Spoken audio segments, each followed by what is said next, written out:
三人一组交替掩护进攻，在烟雾弹的遮挡下，俄罗斯的2支小队成功进入3号楼。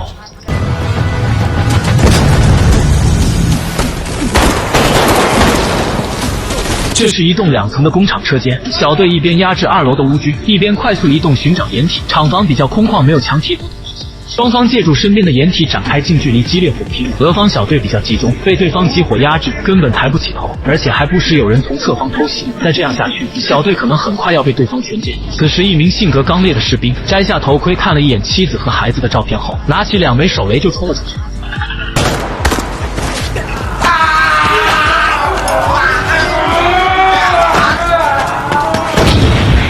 这样的战场没有伤亡是绝对不可能的，这就看哪一方的战斗意志更加坚定了。随着乌军的攻击点被炸，俄方小队也逐渐脱离困境。威克斯立即呼叫靶场小队快速进入，一声令下，靶场小队从南面向3号楼突进，前面几人疯狂射击火力压制，其余人员掩护观察员迅速靠近。南面的乌军虽然不多，但是机枪配合狙击手困住了靶场负责断后的几名士兵。乌军居高临下疯狂射击，下面的俄军士兵被压制的无法移动，而且已经有1人中弹。做了简单包扎后，2名士兵准备带着伤员撤离，然而刚走出掩体就被乌军机枪手击中，3名士兵2人受伤，但幸存的那名士兵依然不离不弃，肩上扛起一个，后面再拖一个，艰难的站起身准备撤离。乌军的120毫米迫击炮还在持续攻击，炮弹不断在身边爆炸，悲壮的营救画面对军人的敬畏之心不由得涌上心头。但可想而知，想在这种局势下撤离是何其艰难，最终还是倒在了对方的炮火中。彻底摧毁乌军的迫击炮阵地，估计很难突破对方的阻击。俄军指挥部下令，就算 D-30 阵地被炸毁，也要把乌军的迫击炮阵地端掉。D-30 炮兵指挥官怒了，顶着对方152毫米榴弹炮射来的哑弹，对乌军的迫击炮阵地发起覆盖打击。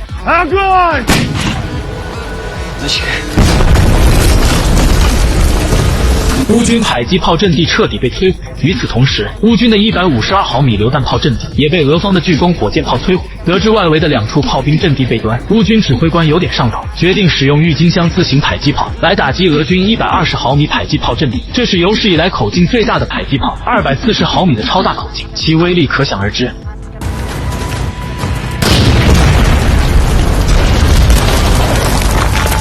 只用1发就彻底摧毁了俄军的迫击炮阵地，一侧的建筑物也被炸毁，7名士兵当场身亡，13名重伤。此时时间还剩下30多分钟，3号楼的激战还在继续，时间紧迫，靶场让威克斯带人从地下室绕后，自己带人牵制3号楼剩余的乌军。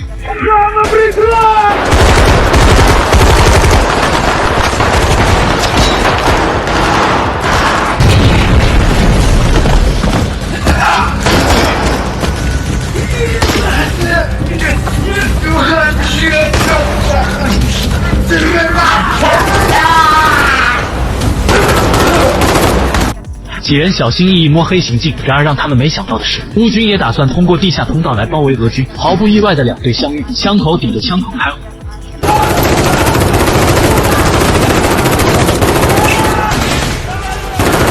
狭小而又漆黑的通道火光四起，一顿乱枪之后，乌军败下阵来。3号楼估计是守不住了，乌军暴风雪队长立即下令，让3号楼的乌军从右边撤回4号楼，死守后面的9层高楼。乌军一边撤退一边反击，靶场带人一路追击。与绕后的威克斯和束腰小队会合后，没做过多停留，紧跟着乌军就追了上去。一名乌军喊话通过后径直走了出去，负责警戒的乌军机枪手放行，尾随而来的威克斯灵机一动，也跟着喊了一句就冲了出去。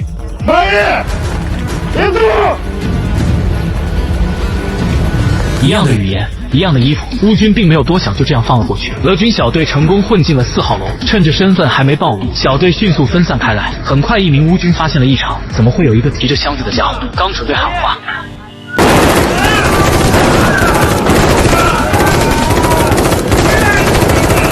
门口的2个机枪手刚起身就被击毙，1楼的乌军被全歼，现在只能一层一层的推进了。这种攻楼战惨烈程度可想而知，一回头可能就是敌人枪口，或者就是一枚手的人，但是他们只能顶着枪。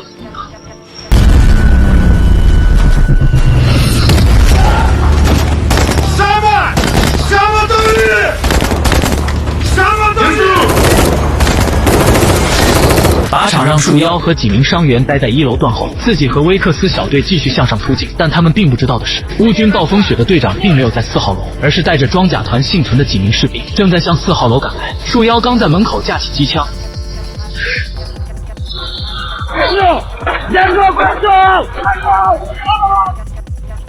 要一个人哪能顶得住？对方人数众多，压制的根本抬不起头，紧接着就被一发 RPG 炸翻。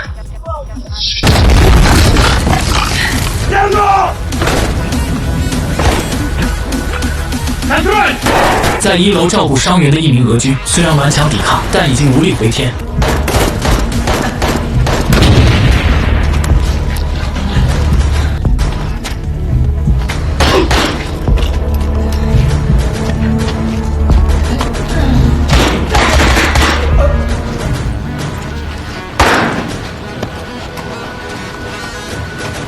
此时俄军小队已经攻上了4楼，但后路被切断，夹在了中间。5楼的乌军居高临下疯狂射击，手雷也是不断扔下。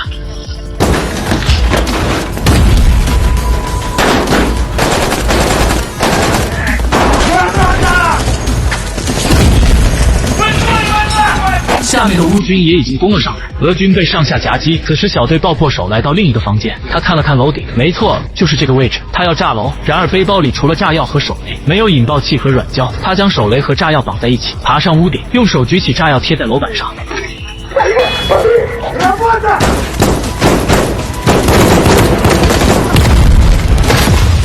5楼的乌军被炸飞，烟尘四起。此时俄方小队也只剩下4个人了。靶场让威克斯护送观察员上楼，自己下楼断后争取时间。然而威克斯带着观察员刚踏上5楼，就被躲在暗处的乌军击中。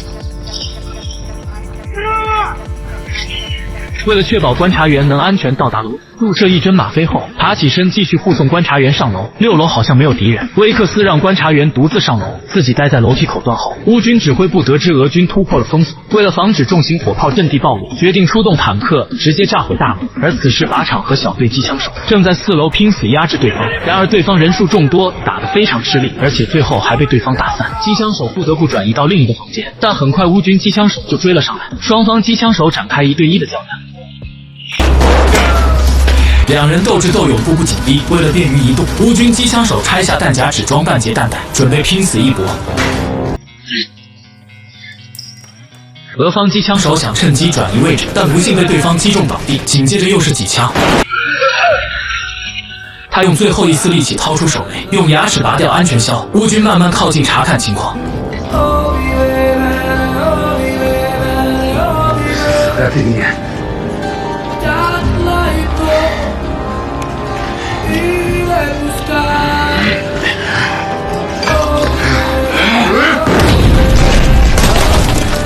此时观察员已经来到楼顶，确认安全后迅速打开定位系统，而另一边的靶场还在拼死阻击。他想为观察员争取更多的时间。此时他被乌军压制，而且步枪弹药也已经打完，只剩下一把手枪拼死抵抗。就在这时，乌军2辆坦克已经抵达战场，他们不管里面还有没有乌军，直接对着大楼就开始猛轰，只需要10到15发，整栋大楼就会轰然倒。俄军指挥官对此也早有防备，安排了1辆坦克和步战车隐蔽在建筑后面，正在等待乌军坦克的进入。乌军坦克刚露头就被俄军坦克炸毁，但他自己也暴露了位置，于是赶紧躲到建筑物后面，让步战车利用机动优势吸引火力。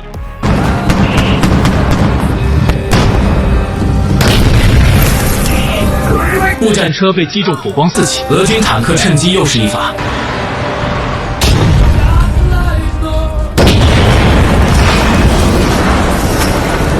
乌军的2辆坦克全被击毁。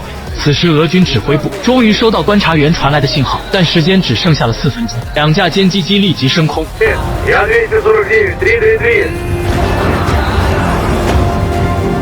飞行员根据观察员的指引，成功摧毁目标，任务结束。观察员赶紧下楼。此时威斯克已经奄奄一息，没有了生命迹象，然而手中还握着1枚手雷。